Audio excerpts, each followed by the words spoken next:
C'est mardi, c'est mardi. Pour plus de sensations.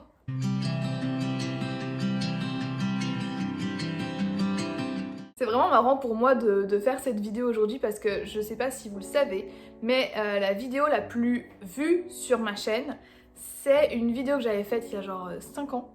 C'est 10 livres à lire avant de mourir. Autant vous dire que je n'ai jamais lu un seul livre de cette liste. Et pourtant, cette vidéo m'a rendu populaire. J'ai clairement cassé internet. On a fait 70 000 vues les gars. Alors, me demandez pas pourquoi, mais en tout cas ça vous a intéressé. Et je me suis dit, bon, maintenant en 2021, peut-être que ce serait sympa de refaire cette vidéo, de l'actualiser finalement, et de la rendre un peu plus en accord avec ce que je veux réellement lire. Et aussi, voilà, faire face à la réalité de la vie. J'approche des 30 ans, les gars, je suis une vieille peau. D'aucuns diront que j'ai un pied dans la tombe. Bon, pour tout vous dire, je vais avoir 27 ans cette année, mais vous savez à quel point le temps passe vite. Mais j'ai vu ce concept de vidéo sur une chaîne écossaise, je crois, il me semble que c'est Jean Bookish Thoughts. Je vous mettrai le lien de sa chaîne en barre d'infos pour que vous puissiez aller voir et je trouvais ça vraiment super sympa. Donc aujourd'hui, je vous parle des livres que j'aimerais lire avant mes 30 ans, avant que je devienne trentenaire. Je sais même pas combien il y a de livres, pour être tout à fait honnête avec vous, je me suis juste posée, je me suis demandé quel livre j'avais vraiment envie de lire depuis très longtemps et je sais pas, pour X ou Y raison, je me décide jamais vraiment à le faire. Mais là, cette vidéo est là pour que je tienne ma parole, pour que je me souvienne des livres que je souhaite lire et aussi pour faire le buzz. Voilà, un petit buzz là, ça ferait plaisir. Ou peut-être que moi aussi je devrais avoir recours à la sorcellerie, hein? Visiblement ça marche bien. Premier livre de cette liste, il s'agit des 4 accords Toltec. Alors, je pense qu'on va avoir un petit souci avec cette vidéo puisque je suis le genre de fille qui ne lit pas les 4e de couverture.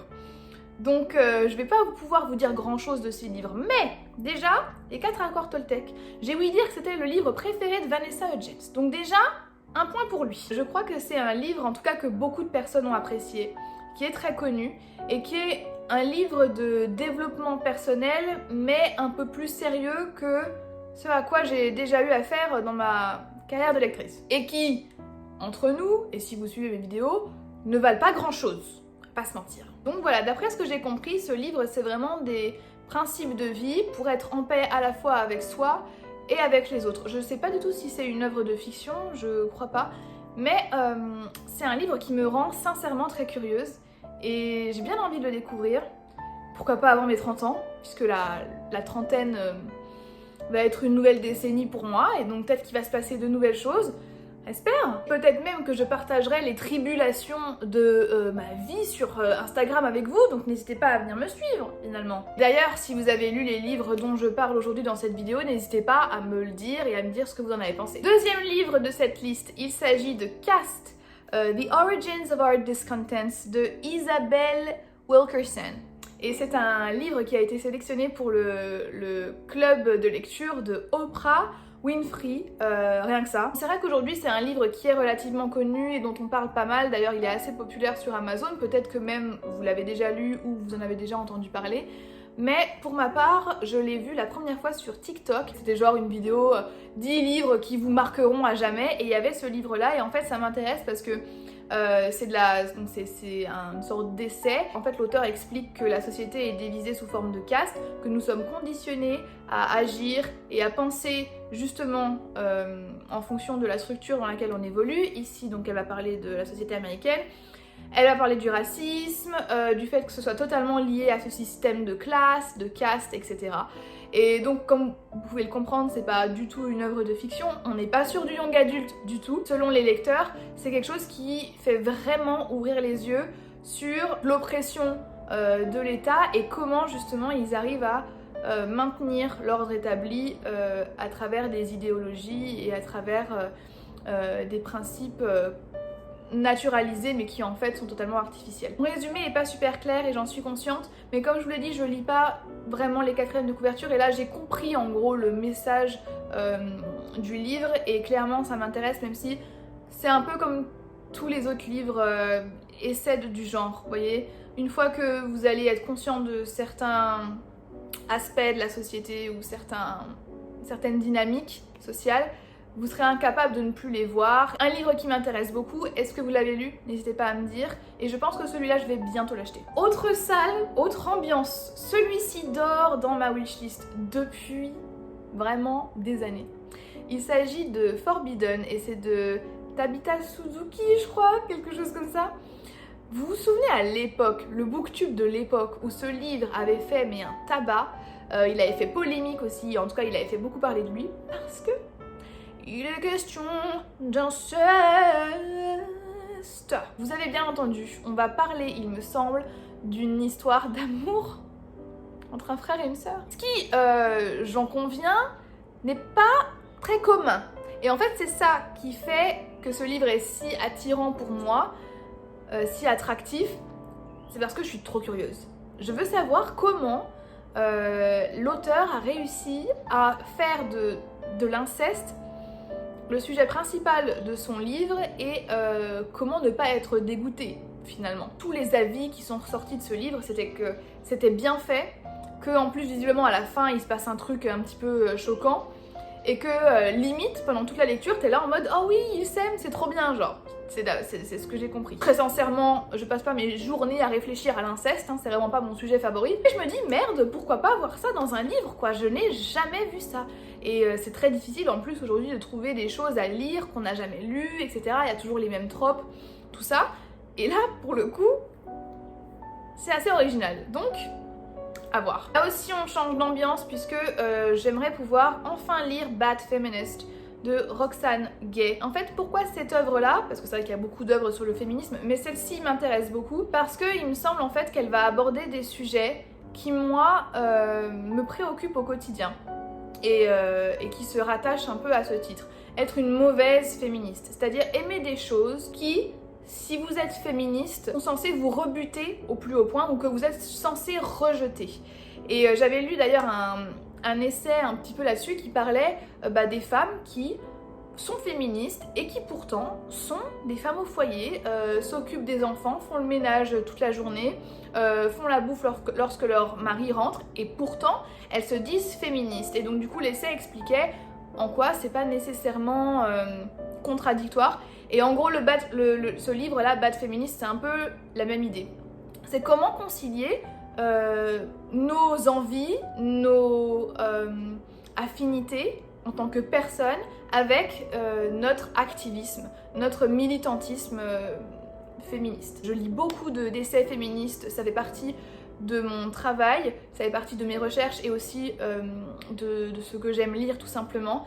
Et c'est vrai qu'à chaque fois c'est très radical et moi ça ne me déplaît pas nécessairement, mais je pense que ça va me faire du bien d'avoir un peu de nuances et de balance dans tout ça, donc hâte de le lire celui-là. Alors celui-ci, je pense que ma pote Lisa va être très contente et c'est en partie grâce à elle qu'il est dans cette liste. Il s'agit de L'Assassin Royal de, j'allais dire Robin Williams, mais pas du tout. Putain, moi j'ai un vrai problème avec les prénoms, c'est pas possible. L'Assassin Royal de...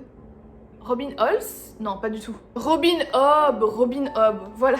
Bon, elle a écrit beaucoup de fantasy et donc pour ceux qui ne connaissent pas, il s'agit ici de livres d'heroic fantasy. Et pour vous dire la vérité, je ne sais pas du tout de quoi ça parle. Donc, je vais juste vous dire que j'ai très envie de le lire, que ma pote me chante ses louanges depuis des années, que j'en entends également aussi beaucoup parler sur Booktube. J'avoue un peu flemme de m'engager dans une saga qui a je sais pas combien de tomes, je crois qu'il y en a au moins 10 là, au minimum. Ça saoule, mais je suis prête à faire le sacrifice. Ce livre, je pense l'acheter et le lire bientôt parce que vraiment pour moi, j'estime que c'est un peu l'archouma de ne jamais avoir lu du Toni Morrison. Et donc j'ai sélectionné ce livre-là particulièrement, The Bluest Eye, qui est l'œil le plus bleu en français, parce qu'on me l'a recommandé il y a 1 an et que la personne devait me le prêter, mais finalement ça ne s'est jamais fait parce que j'ai pas eu le temps. On parle de race, racisme, alors je sais pas si ça va se restreindre aux États-Unis, mais c'est pas un problème si c'est le cas. Et comme je vous l'ai dit, je le lis principalement pour son autrice et je pense que celui-ci c'est une bonne introduction à sa bibliographie, donc dites-moi ce que vous en pensez, si vous l'avez lu et si vous avez d'autres recommandations de Toni Morrison, parce que je connais pas vraiment en fait. Je connais pas tant que ça. Ensuite, celui-là, mais je ne sais même pas comment ça se fait que je ne l'ai pas encore lu. Il s'agit de Jane Eyre de Charlotte Brontë. Pourtant, j'ai une licence d'anglais. Je me suis bouffée de la littérature anglaise pendant des années, mais à chaque fois, il proposait pas ce livre-là. Et pourtant, je pense que ça va être une ambiance qui va vraiment bien me plaire. On est sur une écriture gothique, ça se passe en Angleterre. Je crois que c'est un jeune couple qui va venir justement s'installer dans le château et il s'avère que dans une des pièces, il y a une femme qui est enfermée, je crois, hein, d'après ce que j'ai compris. Donc moi ça me donne un petit peu des relents de Barbe Bleue, ce qui ne me gêne guère puisque j'aime beaucoup ce conte-là, même s'il est très glauque. Et je suppose que je vais bien aimer ce livre puisqu'encore une fois on m'en a parlé vraiment bien, c'est juste que je me suis jamais donné la chance de le commencer, pourtant je l'ai à la maison. Et donc là maintenant, avant mes 30 ans, il faudra que je puisse lire Jane Eyre. Et enfin le dernier livre qui est sur cette liste, enfin c'est plus un auteur qu'un livre en soi, c'est les autres ouvrages de Yuval Harari. Ce que j'ai déjà lu de lui, c'était Une brève histoire du futur, donc qui est le deuxième livre qu'il a sorti je crois, après Une brève histoire de l'humanité, et après il a sorti 21 leçons pour le 21e siècle, quelque chose comme ça. Et en fait la raison pour laquelle j'ai mis cet auteur dans cette liste, c'est que le livre que j'ai lu de lui, donc Une brève histoire du futur, a été bouleversant. Mais vraiment, il dit des choses, en fait dans ce livre il dit des choses qu'aujourd'hui j'utilise dans mes travaux universitaires. Et en plus, il a une manière de le faire, de vous expliquer des choses qui peuvent être un peu techniques, scientifiques, parfois mathématiques, etc. Mais d'une manière super pragmatique, en vous donnant des exemples du quotidien et de manière à ce que vous puissiez comprendre ce qu'il dit. C'est super abordable et je veux absolument lire tous les livres de ce mec parce que, en fait, j'avais vraiment l'impression, quand je lisais ce livre, d'accumuler un tas d'informations et le seul truc qui me dérangeait quand je lisais ces livres, enfin ce livre en tout cas, c'était de me dire putain mais comment tu vas faire pour retenir tout ça, parce qu'il faut que tu te souviennes de tout ce qu'il dit, mais d'un autre côté tu ne pourras pas le faire non plus. C'est révélateur en fait, moi c'est vraiment un des livres que je préfère aujourd'hui et que je relirai d'ailleurs avec grand plaisir vu toutes les choses qu'il y a dedans. Et j'aimerais beaucoup lire d'autres choses de cet auteur aussi. Et écoutez, voilà, je vais arrêter ma liste ici. C'est pas très ambitieux, je vous l'accorde. Mais d'un autre côté, je me connais et je ne marche pas très bien lorsqu'il y a des listes ou lorsqu'il y a des conditions. Mais là, je trouvais ça sympa de faire cette vidéo-là. Et c'est vraiment des livres que je sais que je vais lire. Et si possible avant 30 ans, ce serait bien. Il me reste quoi? Il me reste 3 ans? Oh, ça va!